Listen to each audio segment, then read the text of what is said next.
الرحيم. الحمد لله رب العالمين، والصلاة والسلام على شفيعنا محمد رسول الله صلى الله تعالى عليه وسلم وعلى آله وأصحابه أجمعين. لاوانە و دەرسی ئەو ڕۆماندیارە هەر کۆتا دەرسیشە لە بەشی چارەم و کۆتایی علمی ئوسولی فقه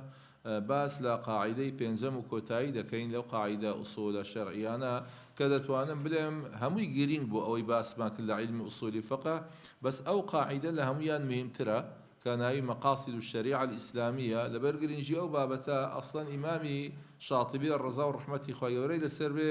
ئەوەی دەکاتە بنسینە بۆ هەموو زەوابط و قەواعیدە ئوسولیەکان. یعنی دەڵێ ئەسڵە شریعەتی ئیسلام دەبیمە بزانی لەبەر چ هاتیە، کاتێک زانیمان لەبەر چی هاتیە دەبی هەر یاسا و ڕێسا و قانونەک بێت دەربچی ڕاساوی ئەو ئەسڵەیە بکە، یان حتا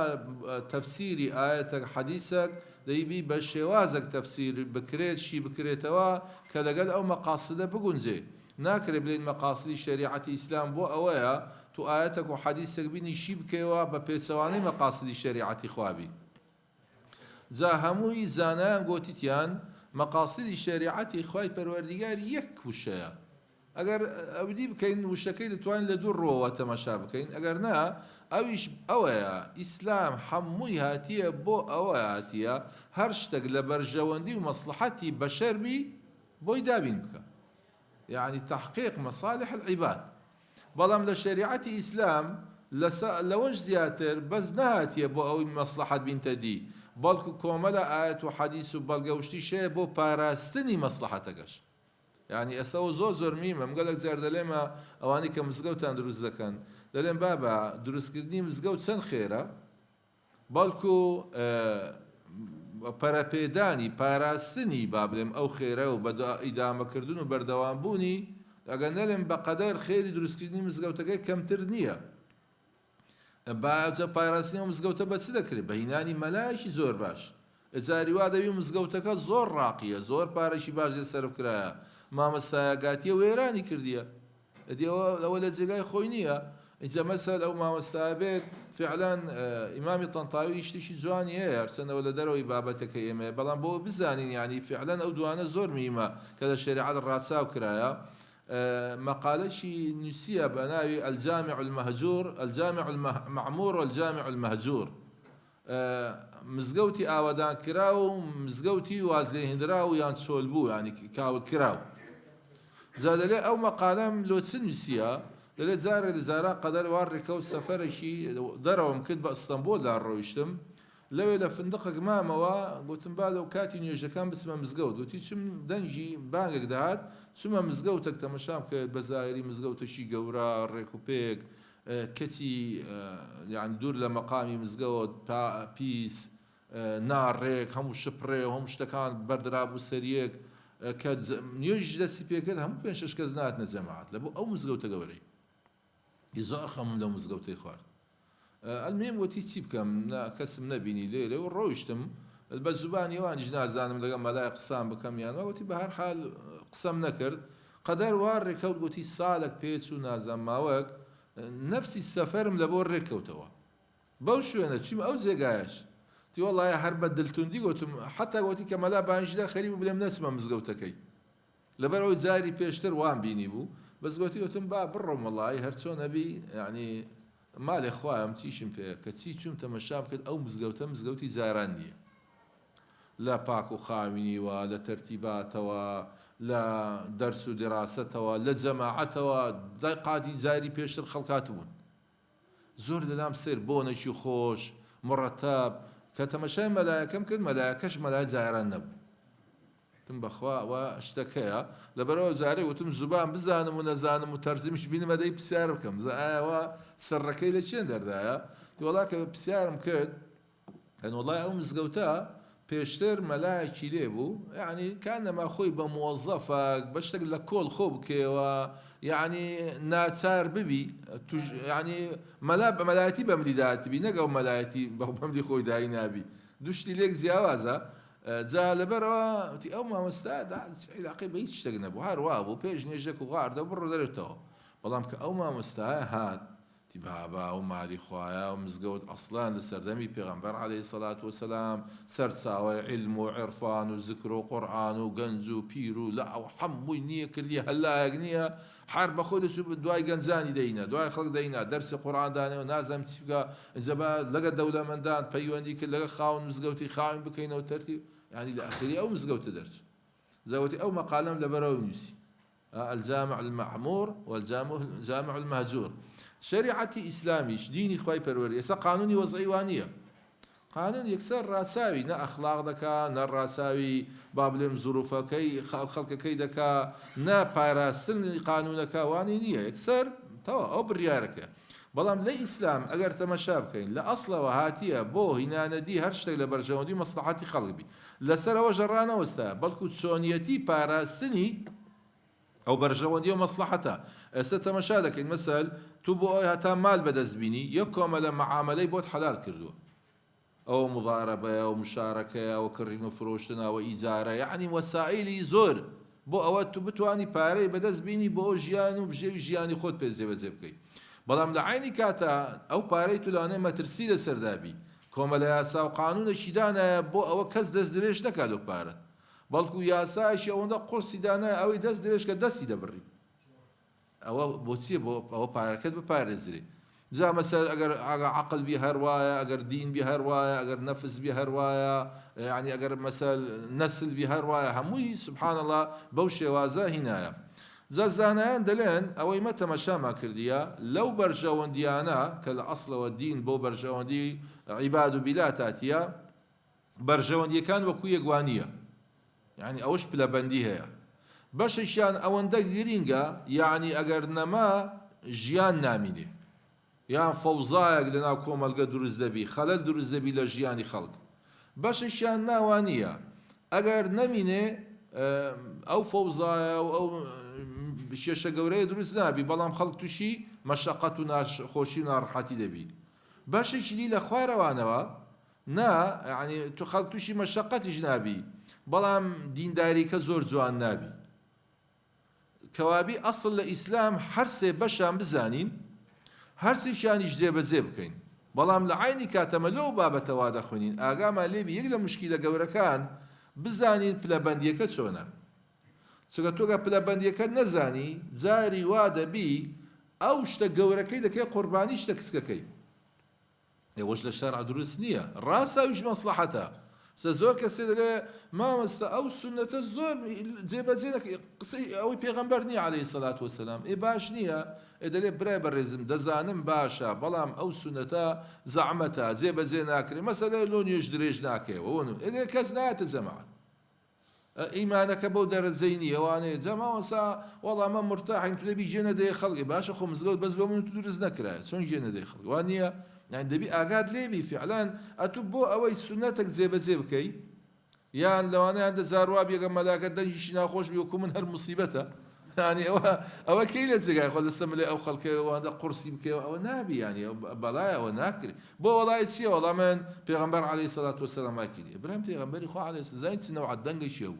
اللي هو بيغمبر إخوة حركة قرآني دخلت كان ما زبرائيل دابزي عليه السلام إخوة زياواز لقل دنجي من طول الظروف لبروا كابرا نبوا قلتي أخوة الأصول حالي نبوا قنوتنا خنم أجر كسي جنيت مزجود إخوة تيناجا أجر خلقنا تمزجود يعني تجورترين دروش مش شعار إسلام التجدا كانوا يجي جماعات حتى للشرع دليل أجر للزجاج نيوش نذكر بجماعات لسر إمامي مسلمان واجبة بس الشر يعني قبل النبي نكري هابنا صمنا فرمي لنا وجماعات بهم اشتكم لبوهات يعني استا يك جبين ما بيش نجيبك بسم لمال بزن شنا ايتم زغوت بو اغرش برده مخانيكانو بسريان بستي يعني اون دم مهمه كتيتو والله الى برشتي كم والله من با خلقنا الجماعات خلقنا الجماعات او زور ميمه لبرو غوتيتيان او سبشه يشان ناويان لنا ضروريات يشان ناويان لنا حاجيات يشان ناويان لنا تحسينيات إذا أو سيش برزان أو سيشتيا هريك لوان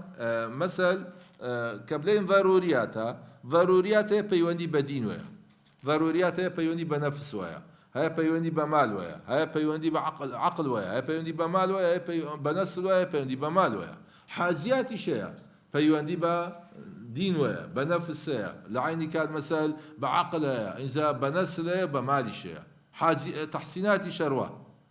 جا ئێمە دوایەوە ئینشاڵڵا تێن باز دەکەین هەندێک فتوا دروست دەکەین لەسەرەوەی چۆن مەسەل بتوانی تو ئەگەر ئەودی لۆ دروست بوو یانی پرسیاری وات لەبوو هات بە تایبەتی کە تەعاڕوز دروست بوو لە نێوان ئەوانە چۆن بتوانی زیاتر فتوایەک بدەی بە پێی مەصالح و مەقاصدی شریعەتی ئیسلام کە جوان و ڕێک و دروست دەربسی لەبەرەوە ضروريات چییە هي المصالح التي تتوقف عليها حياة الناس ئەو بەرژەیاندیانەیە کە ژیا حياة الناس لەسەر بەسرایتەوە يعني ئەگەر وانە بوو بحيث إذا فاتت اختل نظام الحياة يعني ئەگەر وهاتوو ئەو بەرژەواندیانە نەما يعني خلاص ژیان نامینە یا خەلەل لە ژیانی ئەو خەڵکە دروست دەبی جا ئەو زەوریاتانە ئایا دین بی ئەگەر دین بوو لە زەوریات لادا يعني دینت فەوتان ئەگەر نەفس بوو يعني نەفست فەوتان پەیوەندی بە مالوە بوو مال نەما پەیوەندی بە عەقڵەوە بوو عەقڵ نەما پەیوەندی بە مەسەل نەسل بوو نەما نەسل نەما خۆ ئەوە ئێستا ئەوڕۆپا و ئەمریکا و شتانە ئێستا وایە غەربە کە بەداخەوە گەلە زەدانەوەی لەلا خۆشمان ئەو دروست بتەوە يعني كمثل ئافرەت و پیا و حڕ بوو نازام ئازاد بوون ئەو زەوازە ئینسانی مقەیەد دەکای کەواتە نەسل نەما کاتە تو نازانین چێ براتە چێ مامەتە چێ خالتە چێ خزمەتە خلاص ئەوە نەما ئوسرە نەما يعني بوو فەوزایەک و بەرەلایەک و يعني لەوانەیە تو بەیانی خوشی خۆت مارە بکەوە لەوانەیە يعني موسیبەتێک نییە ئەو اختلاتی نەسلا ئەو جزگە لە بەسەدان نەخۆشی يعني ئەوە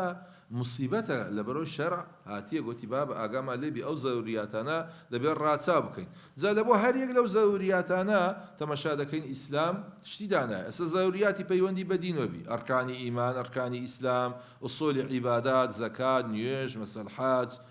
لەبۆ پاراستنی ئەو بابەتانە دین داوای دانایە ئەو نییە يعني بون منا دبي بانجي خلق كي بوديني إخوة ومن أحسن قولا ممن دعا إلى الله وعمل صالحا وقال إنني من المسلمين إذا أواني كدانا تعدى لإسلام بكن جهادي دانا بو باراسني أو دينيا إذا حتى أواني كفتواي بخلد ددن نالي أوانا فتوا بدن بو الدين لخلق نقرن يعني أو بديان شتي دانا هم داينا بو أويك أو دينا قشبكات وقورة بيتو بردوان بي لعيني كاتا شتانشي دانا كبارزغاري لو دينا بكا لبو مسألة نفس سروا الزواج دانا بالزواج بشر دروز دبي إنزا لعيني كاتا نبو باراسني أو نفسا تناند مثلا همو زور خواردني ليت حلال نكديا بو أخوارداني ليت حلال كديا يحل لهم الطيبات ويحرم عليهم الخبائث بو نفسي تو بمينيتوا بزواني يعني مثلا أو بيا تعدال سر نفس البكاء أو قصاصي دانايا أو عقوباتي لبوي دانايا بقرا عقل هروان نعمة الشيخ خوايا دايتي إما لبو باراستني مثلا أو كساني كمخدرات وما يشد خونوا سزا عقوبة بوان دانايا لبو نسل بزواج بشر دروز دبي بلام إما لا إسلام بس بشر دروز بو نية ببي نسل بي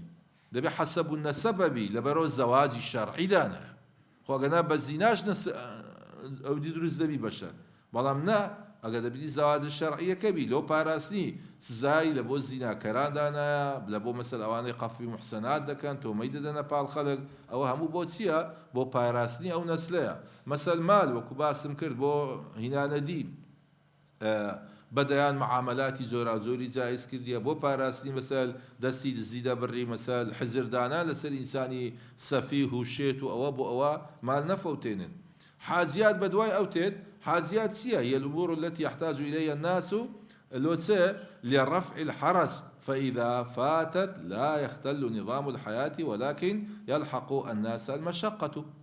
أو ترنيا نظام جيان تغناتي بلام خلق شي مشقة دبي أسا مثلا ما قلت بقى بسي السفر ناسي السفر كيف يخوتار دي بالروجي بي قالوا أنا زور قرز بالة بأو خلق وانيا بلام شرعت فمن كان منكم مريضا أو على سفر فعدة من أيام أخر لا معاملات مثل عقد السلام كعقد يشتشي فروشتن وكرني يشتشي معدومة بلام لبر بيداوسي هوردولا تماشاكين للشرع حلال كرا استثناء برعو در كم ندرس أو بنزرة نازين چند آسنو شتى دسي بلام أقد درس نبايا دواني إشكاليش زوري درس دكبو أو تماشاكين هموي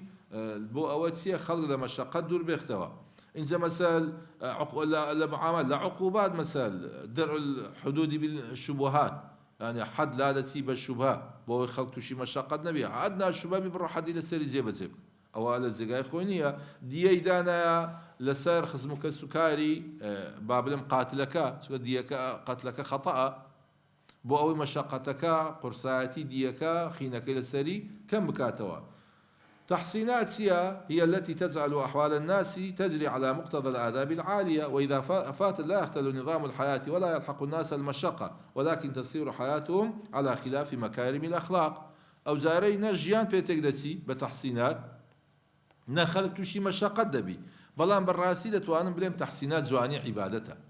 يعني زواني معاملة سن خوشتو بسي ديكك مثلا كابرا نيوش دكا نيوش ئەسڵەکەی کردنەکەیە خوشوعبی ئەرکانەکانی جێبەجێ بکەی وانە بەڵام ئەگەر بە جەماعەتیش بکەی ئەوە هێشتان جوانتر دەبی وانە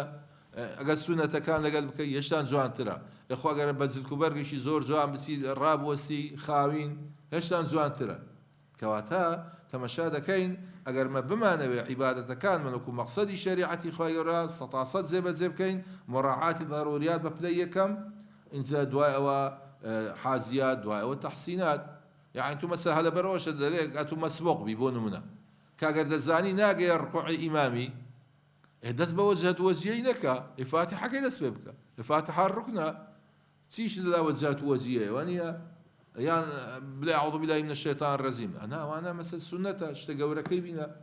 اگر ما زالت بو قورك تخوين دعاء وديش بو خيرا على خير او لها مشتكان وادان راه لا معاملات مثل نهي لاسراف كرايا فروشتني مثل انسان لسه فروشني براي خو مسلمان شتي ناشرينا اگر نا بزايري درسته يعني مثل تمثيل بقتيلي قصاص ور بقرا اي بابا براتي كشتش كشتوا سن ناشرينا يعني لغزا كابرات كشت والله مجي دارينا تساوي دارينا يعني وسي حشتشي نارك نار يا اخو والله جحري ليخم دارينا يا اخي هذا متكرر روحك الروش خلاص زاوا لو وايله ذاك يعني مثلا بشر قوريه حتى دجمني تجبي اما بس ما لي برزان او شتانا زا او مكملات المصالحانات او برجوان ديانش حازيات بي ضروريات بي حازيات بي تحسينيات بي يعني تحسينات بي تواوكري هي من قال زبرزان او سيشتا بس تشبه دكم بو بنايته او بنايته لشتي زوره او سقفنا بدرخه كزير ناجي نلزستانا نلهاوينان ايوه ضروريات نابيوا مثلا بون من حازيات اگر او ساردو گرمه نبي لزستان دبي بس بلرزي لگر ما هاوينانيش دبي بس عرقي بالسريوه ايوه مشقات تجدي بلام دتواني لنا بجي تحمل دكي تحسينات مثلا بون من او ديكوراتها يعني اس او ديكورا هبي نبي مشكله شوانيه بلام جواني شي داي تقاعكي خو اگر هبي خو يردابي ذوقك ددا مثلا او دائره كرايه تماشادك او سقف ثانويه كرايه شي جوانه كو بنات او هاجوانا اصلا مش اسلام او هاجوانك بلام دبيل لسرتا واهتمام اگر بارات كم بو معقوله يك مثلا باري كم بي ان باب لم لسر حسابي او دينجا او سقفو شي كم باتنا او زاره بلا والله بس جوان دكم يسب بشكل خلق ليله وعقارات وشتانه دكا يعني او خانياني كدروز ذكري زۆر چەمەندۆی باشنا یان باشنا ڕشێن یا شیشی باشی لە ناو دانیە هەجارەکە لەو خۆشیە ئەوە خانێکم بەکرێ گرت زەنابتان ئەمنیشە لەسەر حیسابی قەدیم سوبحان الله خانێکە ئەو حەوشی خارزی نەبوو و هەوایی نەبوو جێگە حەوشە خارزیکا بوو بەڵام هیچ ڕۆناتێک نەبوو منیش تەلەفۆنەکەم لەو خاوەنەکەی کرد گوتم ئەرێ ئەوە دەکرێت کونەشیرێکەینەوە لە سەقفەکەی جامشي لسه دني بو روناق بيقولي مشكله نيه ما وساوي يبقى كريسي بهم لا وابزان قطعي بهم بس دا كابراي لازم شيش خانيكا بس زمزاني خانيكا نمزاني وابا خرابي كرايا امان قناعتنا بيتزاري كان بيج بي 3 سال ويستما كل شيء كسكب كينوا لبو سلاوكا تشين او تسكو كمان بمنو ببرا نازم بسار ساعات بتسنديه تا كونك ما بتسكوس بقلم لكروا بو او سلاوكي بيت اخواري امن قوتم مترك بابلم 6 سنتيم او 10 ساعات هردويدنا بەخوا ئەگەر عەمەلەکەی بسم بینم داوای 100,000 لێ بکە دەیدەم بێت چکەم زۆر دەزانم ماندوو بوومە گوتم ئەرێ کاکە ئەوە شتێکی ئەو هەیە ئەو چە کوسمانەیە با بڵێم کوتوک و ئەوانە ئەگەر بێی بە چەندی دەکەی وش گوتی وەڵام ماوەسەلەوانەوە زەحمەت بیوانێ 30,000 وابزانم نازانم ببیرم نایەتەوە 30 بوو چل بوو وتم بە سەرچاو وابچی وەڵا چۆن ڕۆیشتین کوتکەکەی دای یەک کوتیشی لێدە ڕاست بەر بووە هەر بەر بووە ئەو دیگە کونێکی ئەوەندەی لێ بووە بە یەک کوتک دوایە تەمەشام دەکرد خۆ بشمەر مهندسم لە حیساباتی ئەوی دیکە سبحان الله شیشەکەی چل بە 50 دانابوو نزام بالضبط نبتە مخالفە یا چل بە 50 بوو یا چل بە چلک بوو المهم ئەوەندەی مەترەکەی دیکە دوو کە لە شیشم لە ناو بینیەوە یعنی ئەدێتەوە زای چ زەری مەکەوە ئەیوانی خۆم نەمزانی واگەر بمزانی باید سوام نەدەکرد نەزانم وەڵا بە نیو سەعاتی خلاسی کرد بە چەندی و ئەندەگە ڕێکی کرد و دە دەقە چارێکێک بوانێ و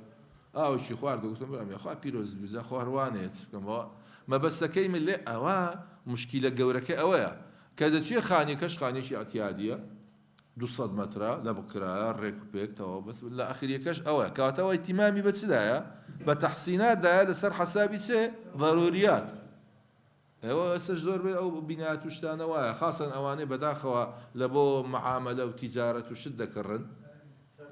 ئەو ناوی دێنێت سەرچی نازام ئەوە زۆر مشکیلەیە لەبەرەوە دەبی ما ئاگامە لەو بابەتانە بی مکەمیلات المەصالح چییە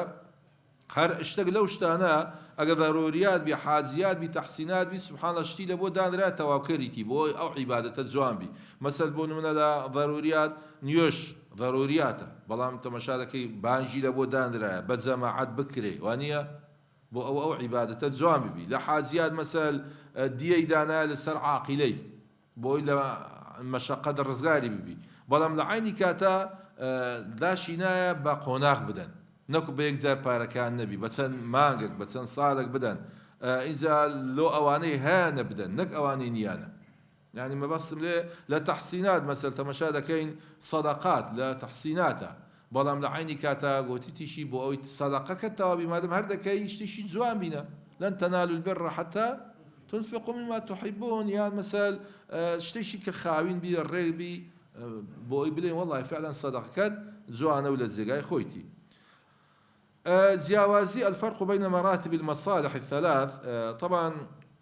جیاوازیەکە ئەمە بە پێناسەکەی لە بۆتانمان وابزانم زیا کردەوە گوتمان ضەروریات ئەوەیە ژیان لەسەر ڕاوەستایە حاجیات ئەوەیە لە مەشەقەت لات دەبە تەحسینات جوان کاریەکەیە بەڵام ئیمامی شاتبی لە کتابی موافقاتی خۆی ئەوش پێوەرەشی زۆر جوان دادن لێ دەلێ بۆی لێ حالیبی باشتر دەلێ ضەروریات ئەوەیە هەری لەلایەنی گوناح و لایەنی خێرەکە ئەگەر هەر شتێک لە کەبائیر بوو ئەوە لە ڕووی مەفسەدەکەوە لە ضەروریاتانە دەبیت و ئەوەی جار خۆ لێ بپارێزی وانە کابرایەک مەسەل کەوتە نێوان زینا و نەزەر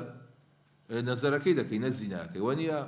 ئەو کەبائیرە بەڵام ئەودی گوناحەشی کچکەیە لە تاعاتی شەروان لە تاعاتی ئوسولی تاعات لە ضەروریاتانە ئەسڵی نوێژەکە بەڵام بێی مەسەل هەندێک شت هەیە با بڵێم هەیئاتی لە ناو نوێژەکەیە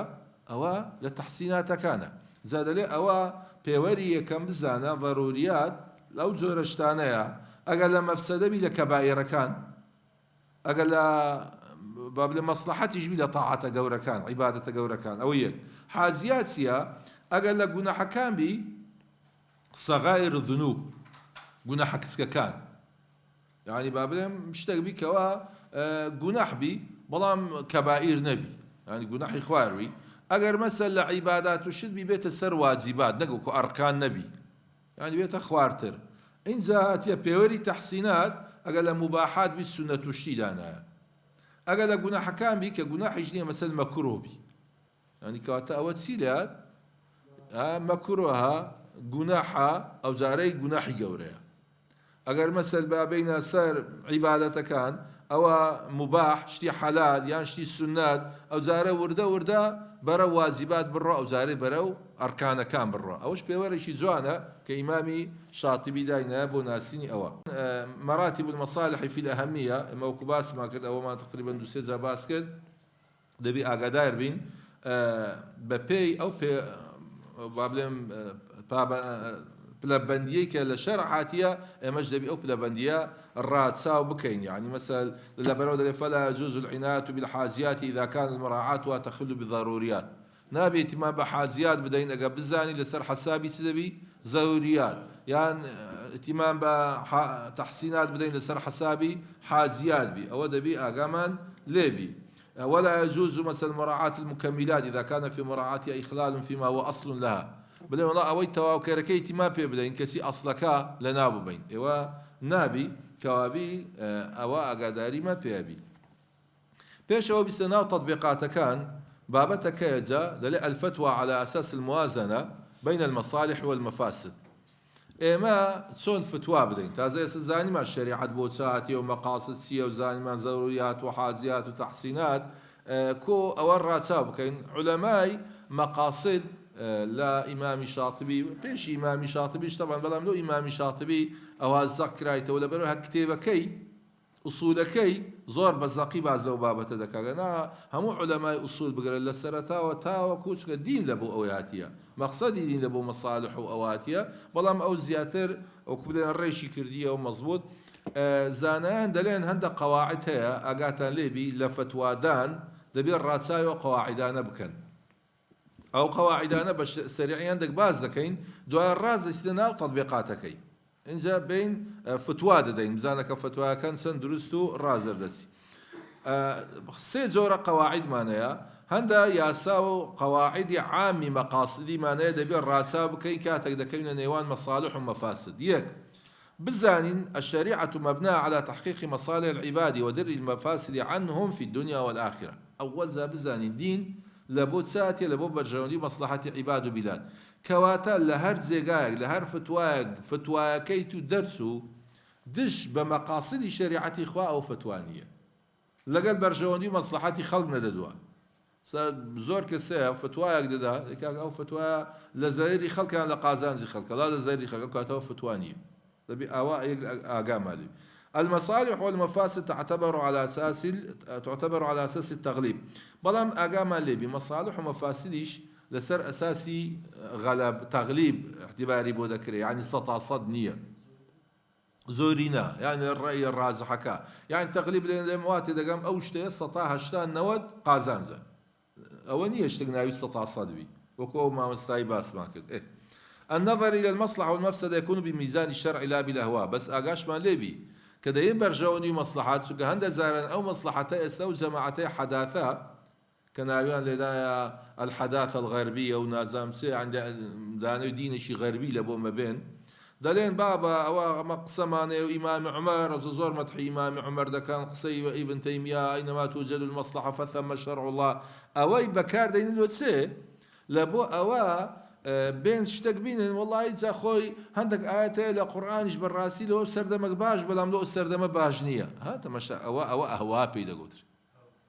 بيشان جن مثل إيشي ندكر إسا إيش دكا دبي الذكر مثل حظ الأنثيين نبي يعني حتى زوالي إذا كان عندك ملابين بكار بين لابد تلفيق ونازم ترتيبات بكا فتوى بوشواز درس لا دبي أقام ليبي مصلحة بميزان الشرع مكبأ أهواء المفهوم من وضع الشارع أن الطاعة والمعصية تعظم طبعا بحسب عظم المصلحة أو المفسدة الناشئة أقام ليبي كذا ليه مصلحات دبي أقاش ما ليبي طاعة يعني لمعصيتيش قوربوني وكسكبونكي ببي جناحبوني قوربوني جناحو قوربوني عبادتك أو ينابي بكين بقرباني أو يتر أو برج قواعد عامة كان هذا قواعد معناها لبو تسون موازنة لأنه دو مصلحة دكي زاري وادا ببرزان دو برجوندي هي بلام يكيشان جرينترا لبرو فرمي المصلحة العامة مقدمة على المصلحة الخاصة قال زي برجوندي كي لفتوادان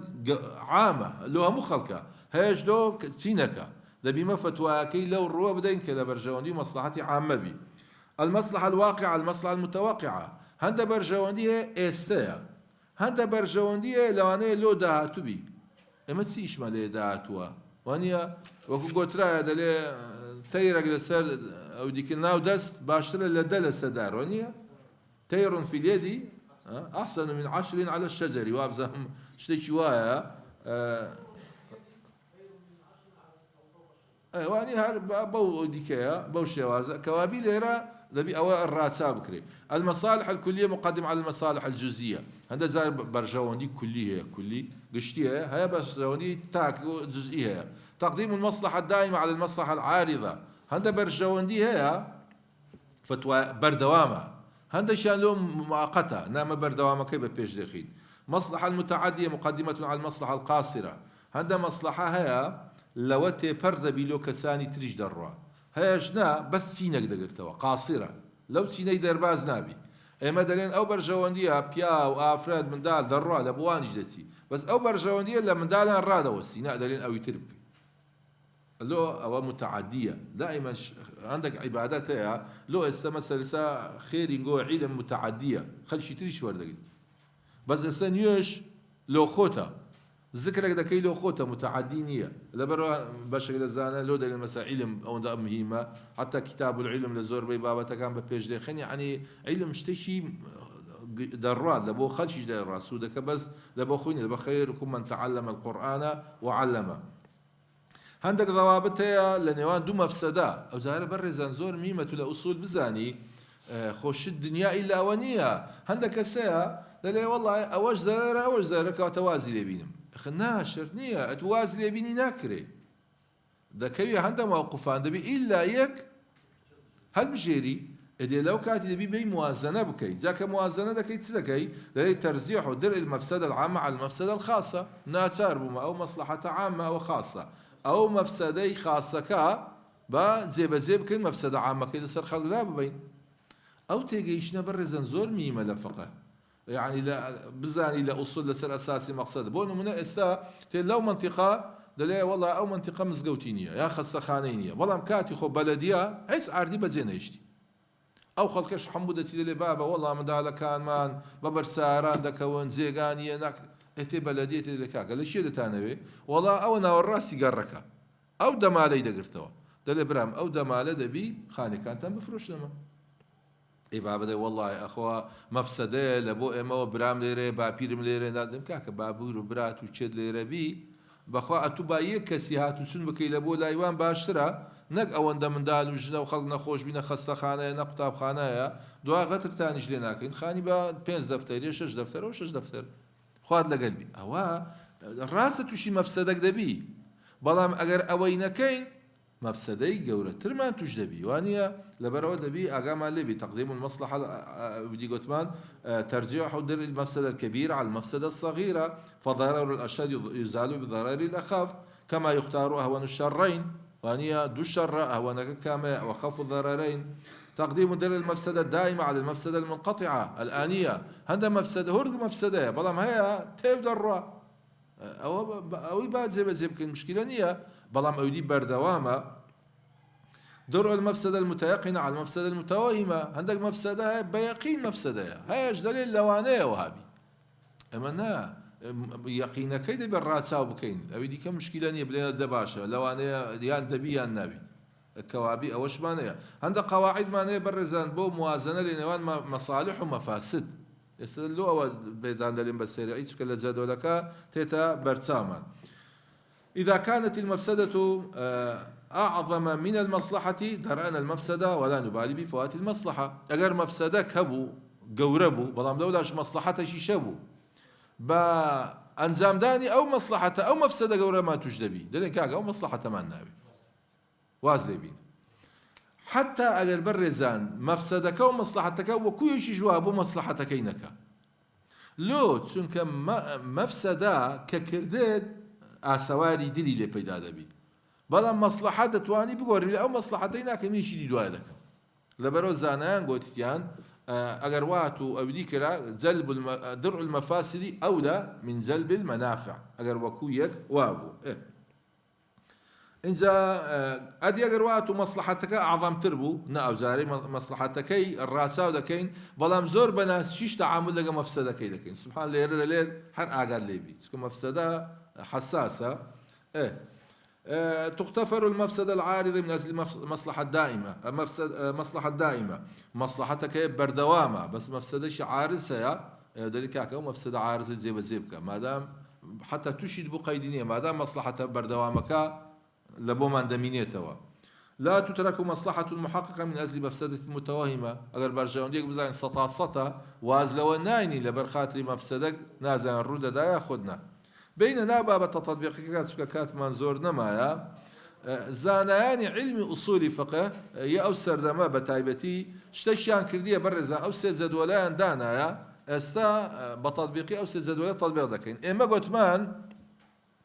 ئەمە دینداری یان مەسلەحەت دەبتە سێ بەش ضەروریات حاجیات تەحسینات وانە اینجا هەر یەک لەوانە چییە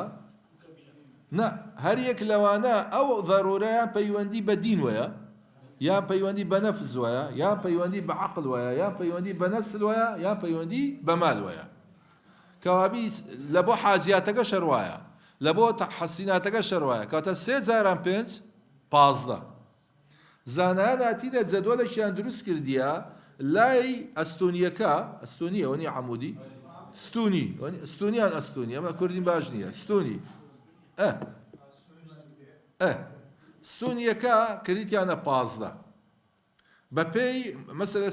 بین ئەودی دروستکەین موازنە لە نێوان دوو مەسلەحەتان هاتینە گۆتیتیان چییە لە خالی ستونیەکە تەمەشاکەین مەسلەحەة ضەروریە تتعلق بالدین ئەوەل جا هاتینە ضەروریاتیان خلاص کردیە ئەو جارە چیان گوتیە لە دوای ئەو مصلحة ضرورية تتعلق بالنفس حتى آخري كوابي وكباسم كرد أو جدولا كلاي استونيكا أو باز دخاليا بينزي كم بيوندي بزوريات ويا لقال هر بينز مقصدك دين نفس عقل مال نسل مال دواي أو بينزي دواي أو حاجياتا دواي بينزي كيدي كشي تحسيناتا لو أنا يسوي بسيارة لو تندرس بيبلن أدي أوي أسوي كتسيا ئەوەی ئاسۆیەکە بەڕێزان لە ئەمە ئەسڵ وایە کە دوو بەرژەوەندی هات بە لایەنی ئەستۆنیەکە بینیشکەین بەڵام ئەگەر وهات و قەدەر وار ڕێکەوت دوو مەسلەحەتمان نەبوو ڕێک وەکو یەکوا بوو هاتنە سەر جەدوەلەکە هەردووشیان لە خالی شەشەم بوون هەردووشیان لە خالی هەفتەم بوون ئەو جارەی چ دەبتە تەرجیح ئەو ئاسۆیەکە مڕەجیحاتە یعنی پێ تەرجیح دەکەین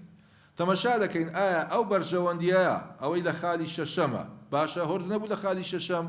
دوو بەرژەوەندی بوو بەس معارض بوون لەگەل یەک وانە تێین تەمەشا دەکەین کامیان بەردەوامە کامیان بەردەوام نییە کامیان گشتیە کامیان تایبەتە جا تێین بەپێ ئەو قەواعیدانەی باسم کرد لۆتان عامە گشتیەکەی بە پێش مەسەل خاسەکەی دێخین ئەوەی کەوا با بڵێن دەگوازرێتەوە لە بۆ خەڵکی تر ئەوەی بە پێش ئەوە دەخین ئەوەی لە شوێنی خۆی دەمینێتەوە ئەوەی بەردەوامە بە پێش دەخین لە بۆ چێ لە بۆ ئەوی کەوا سابتە یعنی ئەوە بەس لە بۆ تەرجیح حالەت چ حالەتێک لە حالەتێک کە بزەبت وەکو یەکوابی ئەگەر نامە ئیشمان بەلایانی ئەویتر نییە باشە ئینجا جەدوەلی دووەمی لە نێوان دوو مەفسەدەیە بەس یە مەفسەدە ئاگاتان لێبی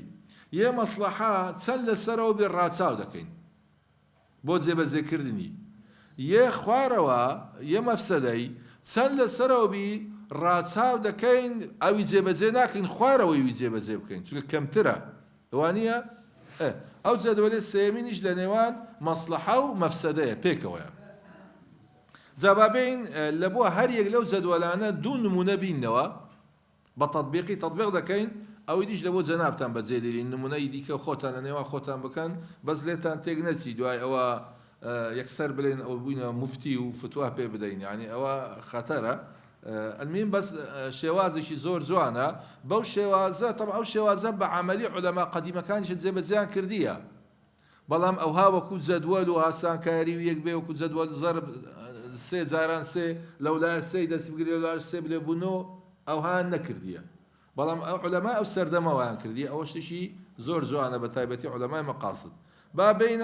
دون نمونان لسر أو يبينين الموازنة بين المصالح والمصالح نموناك هرب أستونيا كحل دكين يشان بيس ما بتجدبي بأسوية كجدبي مثالي كم دليل لو كان لديك مالته على أي جهة خيرية تصرفها يك لو دشتانتيا بناء مسجد مع وجود غيره أو أم بناء مؤسسة تعليمية في بلد غير المسلم للمحافظة على هوية المسلمين الدينية ودعوة غيرهم إلى الإسلام تيجيش نوتيا أو أويا کابراک دەفتەری هەیە تێدەکەم تو مامەستای دەڵێ مامەستا ئەو دەفتەرە دوو پرۆژەم لە بۆ هاتیە نازام کامای بکەم مزگەوتێک بکەم کە لە جێگایەکە مزگەوت لە دەوروبەریشی هەیە یاخۆت لە خارج گوتیتیان لە ئەڵمانیا لە بەریتانیا لە جێگایەک پێویست مسلمانەکانن پێویستمان بە دروستکردنی سنتەرەکە لە بۆ دوو شتانە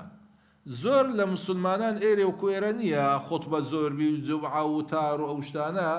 بەڕاستی ئەوانەی مسلمانیشن ئەگەر زۆر لەگەڵیان نەبی خەریکە بەرەو بێدینی بڕۆن یاخۆت قازانجی دووەمین کە لێرە دەیکەینەوە جگە لە جەماعەت و ئەوانەش لێ دەکەین زۆر جاروا دەبی خەلکیش پێ دەکەین بە مسلمان ئێمە لەو حالەتە بیلینێ ئەو دەفتەرە لۆ کامەی سەر بکە طبعا جارێک نەلین یەکەم و دووەم با بینە سەر ئەویدی بخوینەوە تەماشای شەرحەکە بکەم بەڕێزان دەلێ لەو نەظەرنا إلى المسألة الأولى چییە مەصلحەتەوە نییە دروستکردنی مزگەوتەکە کام زۆرە مەصلحەتە ئایا ضرورية يان حاجية يان تحسينية طبعا من اسمها تحسيني لو تحسينية بالرزان خو مهمة يكم زردلي مزقوتك لزيقايك مزقوتي ترها لدور بري استقر هيز مزقوت نبايا اقام ليبي او زور مهمة اقا حيز نبايا حكمك هذا قرا باشا استقر او مزقوت نبي ليرا دين نامني لو منطقي نا كواتا ضرورينية ئەگەر ئەو مزگەوتە لێرە نەکرێ خەڵک تووشی مەشەقەتی زۆر دەبی نەخێر چکە مزگەوت لە دەوروبەری هەیە تەمەشاکەن ئێستاگە نەیگوتبا لە دەوروبەری هەیە لەوانەیە ببایە حاجی بیگوتبا قسەک دوورتر هەیە ئەگەر بیگوتبا هەر نییە لەوانەیە ببایە ضەروری ئاگاتە لێبی ئەوە زۆر مهمە دایمەن مفتی دەبی بزانی خەڵک چۆن پرسیار دەکا ئەوە گوتیتی مزگەوت هەیە لە دەوروبەریشی کەواتە نە ضەروریە نە حاجیە تەحسینیە باشا مصلحة تحسيني بيواني بات سوى دين يا نفس يا مال دين يلا برون بقرين مصلحة تحسينية تتعلق بالدين لكم استونية الرقم سندا نا تحسينية كضرورينية أو ضروري بو يا صديع اما قلت ما ضروري أو ما مستا اگر او مزگەوتەی نەکەین يعني دین لەو منطقەی نەمینێ ئەوە نییە شتیوانیە یان نەیکەین خەڵک لە بۆ جەماعات ئەسڵان تووشی زۆر مەشەقەت دەبی ئەوەش نەبوو کاتە تەحسینیە مزگەوتیش دینە کەواتە بوو چێ مەصلحە وانییە تەحسینیە تتعلق بالدین ژمارە چەندە 11 لەبەرکەن باش ئەدی دروستکردنی ئەو سنتەرە ئەگەر نەیکەی لەوانەیە مسلمانەکان ببنە مرتەد و لەوانەیەش خەڵک پێ نەبتە مسلمان کەواتە چی بوو ئەوە ئەجا پەیوەندی بە چییە بە دین یعنی ئەگەر نەیکەین دینی خەڵک دەکەوتە خەتەر کەواتە بوو چێ ضەروریە باشە مەصلحە ضەروریە تتعلق بالدین ژمارە چەندە یەک ژمارەیەکی جێبەجێ دەکەین لە مەصلحە دیان 11 یەک کەواتە دەلێنە کابرای پارەکەی بدەوت جوانەوە نییە ئەوە شتێکی تەواو یعنی بزان پێوەرە ئەو جارەی بین بە تەعارض دروستکەین لە نێوان هەردوو لایەن دەلێت لەو ئەوەمان حەڵ کردووە نییە میسالی دووەمین الازدحام بين جواب المؤذن والمداومة على قراءة القرآن الكريم ئەوە معنای چییە نەفەرێک لە مزگەوتێوا قورئانی دەخوێنی لاپەڕەشی مایە خلاص کە جوزەکەی یەکسەر مەلا بانگیدا ئایا بەردەوام بی لەسەر لاپەڕەکەی یان وەڵامی بانگ بداتەوە بە جەدوەل لە بۆم حەڵکەن چۆن بە جەدوەل حەڵکەین یەکەم جار بانگدان چییە ضەروریاتە حاجیاتە تەحسیناتە لە مەندوباتەکانە مکەمیلاتی واجبە گەورەکانە کەواتە ئەوە بانگدان تەحسیناتە خوێندنی قورئان وەکو ختم لە بۆ خۆت خوێندنەوە ئەویش تەحسینیاتە چونکە تەطبیقات و ناوەڕە و جێبەجێکردوونە ئەوە ضەروریاتە قورئان هاتیە بۆ عەمەل بەڵام لە بۆ ثەواب و قیراءە بخوێنیەوە ئەوە تەحسیناتە چونکە لە مەندوباتانە کەواتە هەردووشیان چییە مەصلحە تەحسینیە تتعلق بالدین ویان وە نییە لەگەڵ من بۆی بزانن ئێستا مەصلحە پەیوەندی بە دین وایە وە نییە و تەحسینیشە ژمارە چەندە 11 باش کەواتە بە ژمارە 11 حەلمان نەکرد هەردوو بوونە ژمارە 11 تەعارض دروست بوو وەرنە سەر تەنیشتی ئاسۆ یەکەی باشە یە قورعە خوێندنەکەی ناتوانانی ئەو لاپەڕەی تەئجیل کە دوایە بخوێنی ئەدیە بانگدانەکە ناکرێت کەواتەیە بانگدانەکەی معەجەلەیە ئەودی مؤەجەلەیە باشە مەسلحەتی خەیر البر عاجله نییە ئێمە کامەی بە پێش بخین ئەوەی زووترە لە باشی لە مەسلحەت یان ئەوەی دەکرێت تاخیری کەین عاجیلەکە وایان وە نییە ئێ باشە کەواتە لێرە ئێمە ئەگەر وەڵامی بانگەکەی بدەینەوە دوای بانجێ دەتوانی لاپەڕەکەش بخوێنی دوو خێری دەگاتێ خێرەگیە وەڵامدانەوەی بانگدان خێرەکەش یەسێ یە قورعانەکەی بەڵام ئەگەر ئێستا چونکە لۆ ئەودی دەکرێت تاخیر بکرێ بەس ئێستاکە بەردەوامی لەسەر قورعانەکەی خێری بانگدانەکەی لێدەچی کەواتەوە ئەوە عاجیلە بوو ئەودی ئاجیلە بوو لە بەرژەوەندیش عاجیلەی بە پێش ئاجیلەی دەخین کەواتە لێرە دەیلێن برام یەکسا قورعانەکە ڕاگرە جاوی بانگ بدەوە دوای ئەوەش چ بکە ئینجا دوایەوە دوای ئەوەش لە خۆت دەتوانی مەسەل لاپەڕەکەی تەواو کرد نه شەر نییە بەس بەخۆی هەر بە فکری شەر بەخۆمان لە قەواعیدەکان باسمان کرد تومان مەسلحەی عاجیلە بە پێش مەسلحەی ئاجیلەی دەخین ئێستا لە مەفسەدە عەکسە مەفسەدەی ئاجیلە بە پێش مەفسەدەی عاجیلە دەخین لۆ چکە دەین بە هەندێکی دیش تاخیر بی چێ بڵێ دنیا نەگۆڕی کابرا بمبری يعني مەبەستەکە لە ئەوی عەکسە تەماشاکەین ئەو جارەی بین الموازنة بين المفاسد والمفاسد بين السد جدولي دوام نمونك بينين إذا تعرض الإنسان لحريق في بيته ولا مفر له إلا الدخول إلى بيت جاري بدون إذنه للنجاة بنفسه فماذا عليه أو معنى يسيب الرزان أو دخاني لتنجديكن يشان آقر بربيه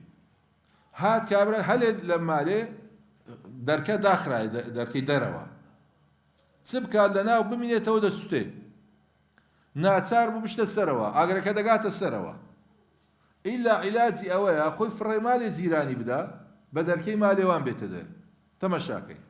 هەردووکیانیش مەفسەدەیە یەکەمینیان ئەگەر لە مالێ خۆی بمینێت دەسووتێ ئەوە چ مەفسەدەکە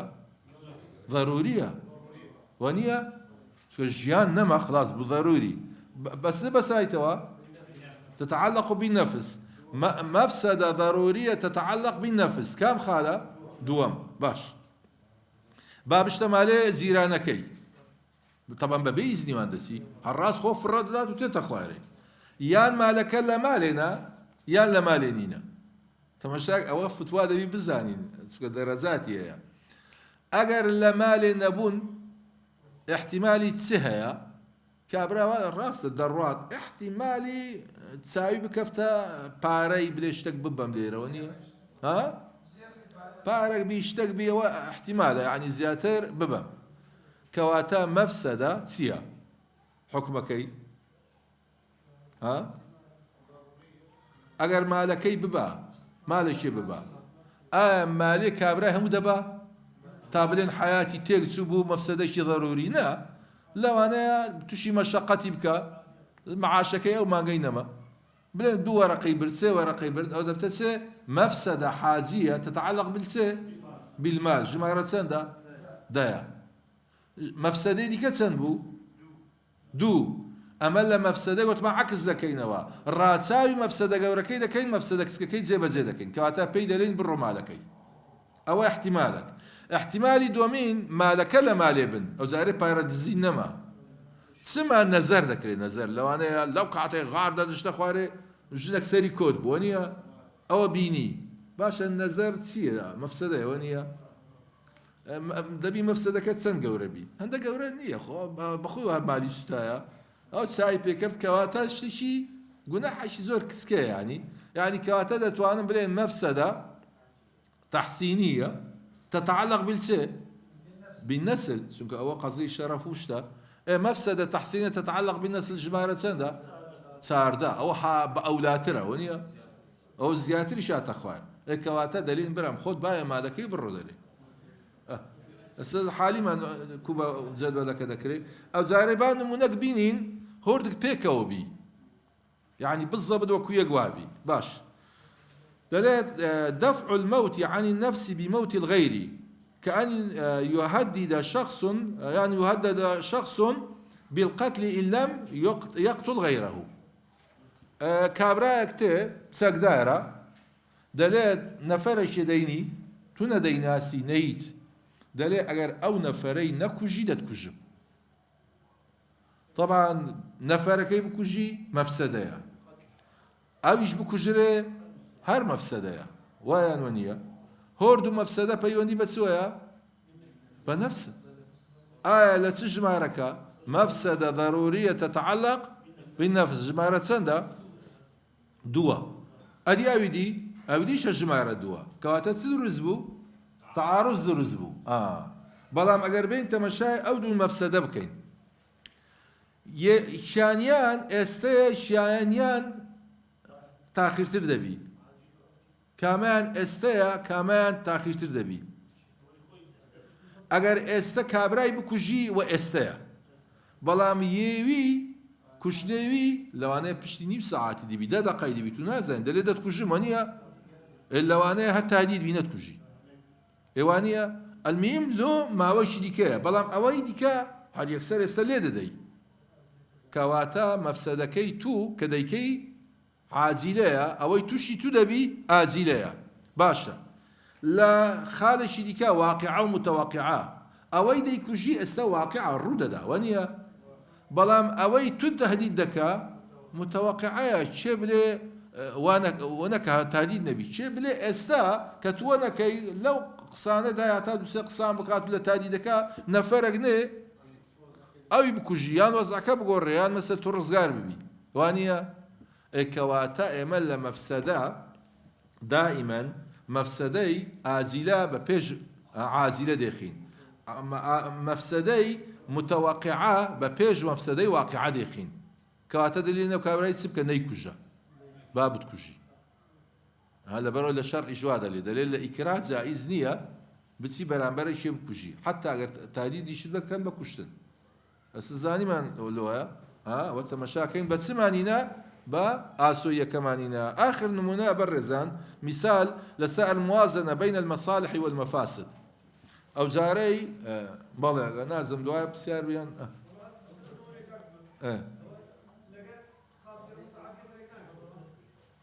ناخذ هورد دو نفسه بلام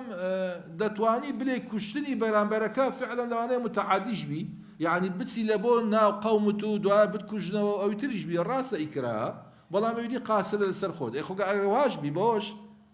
هەر دیسان نەیکوژە بات و بکوژت طبعا ئەوەی ئاسۆنیەکە یعنی ئەو برای قسەشی زۆر جوانی کە دەستی خۆش بی ئەمە ئەوەندە دانرایە مەرجنێ ئیلە ئەوە بی یعنی تو دەتوانی 20 شتی دیکەشدا بنەی ئەوە و ئەوە ئەگەر نەبی ئەوە ئەلمیم ئەتو فیکرەکە تێبگە فیکرەکە وایە یعنی دائیمەن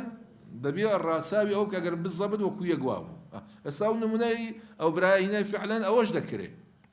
یعنی کوشتنی تو بەتەنەی بەڵام کوشتنی بەرامبەرەکە غەریب نییە یعنی بەڵاو ببتەوە لە بۆ ناو کۆمەلگە و مجتەمع خەڵکی تریش بێت و بڵێ لۆ تەرجیحی نەفسی خۆت لەسەر ئێمە کرد ئەوانەیە دژمنداریش پەیدا ببێ باش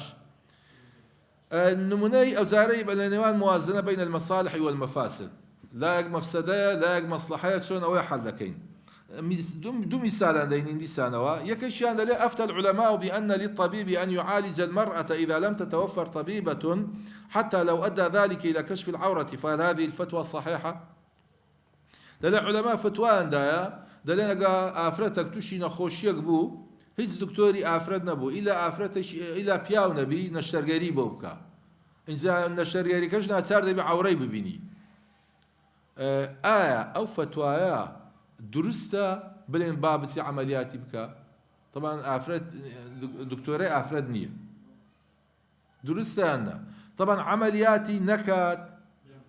او نازاني اذا مردنا يا مشقته استباز دكين اگر عملياتكش بك او تشي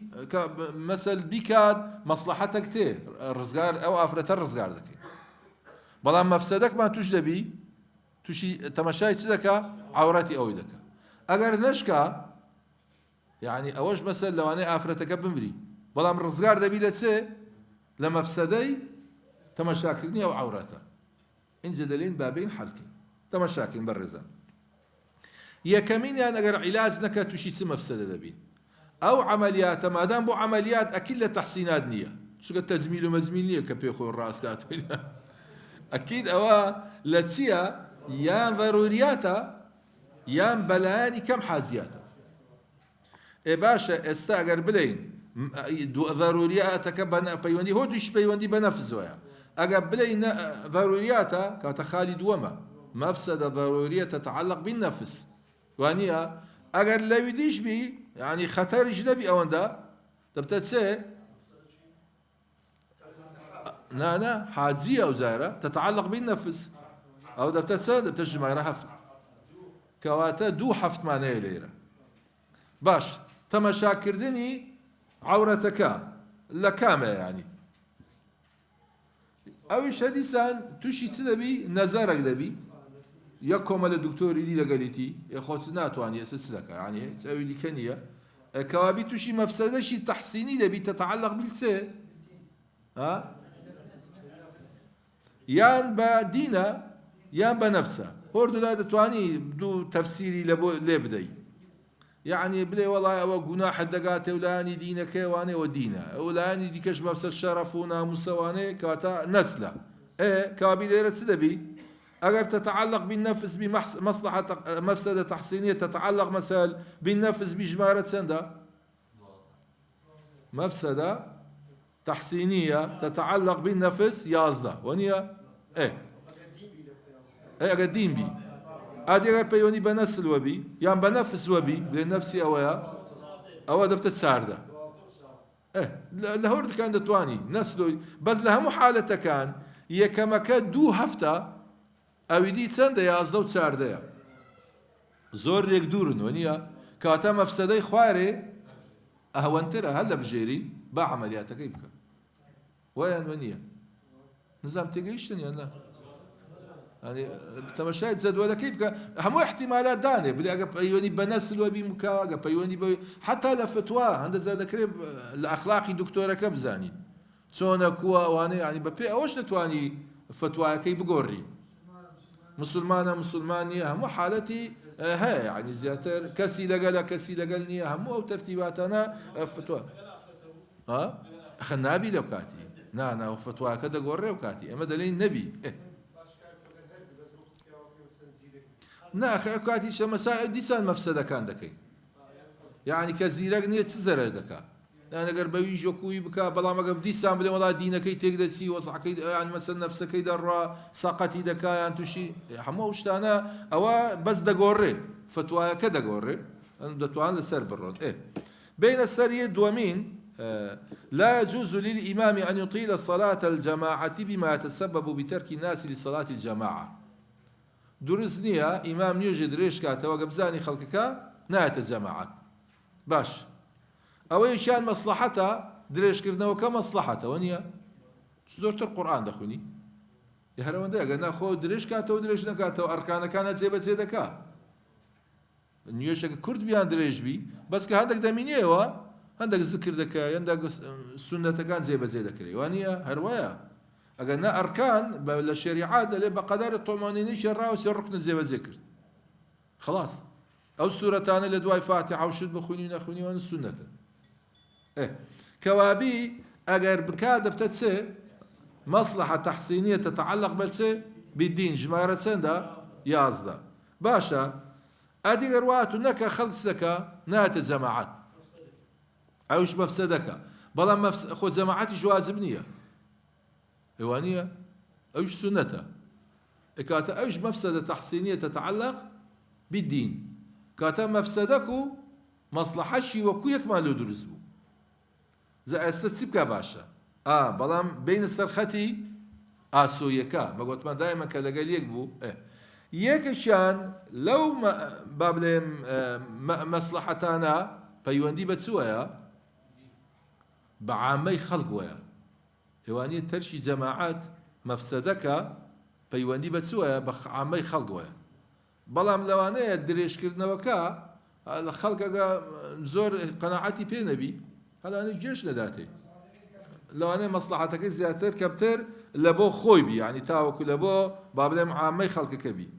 ئێستا ئەمە قانونێکمان بوو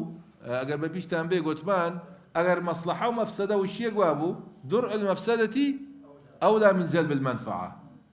دائما مەفسەدە شتی تێک دەدا لەبەرەوە لە شەرع دەڵێ هەردوو کویەک وا بوو ئێستا بە پێی ئەو قاعیدەی ئەمە دەبی چ بکەین ڕاچاوی چ بکەین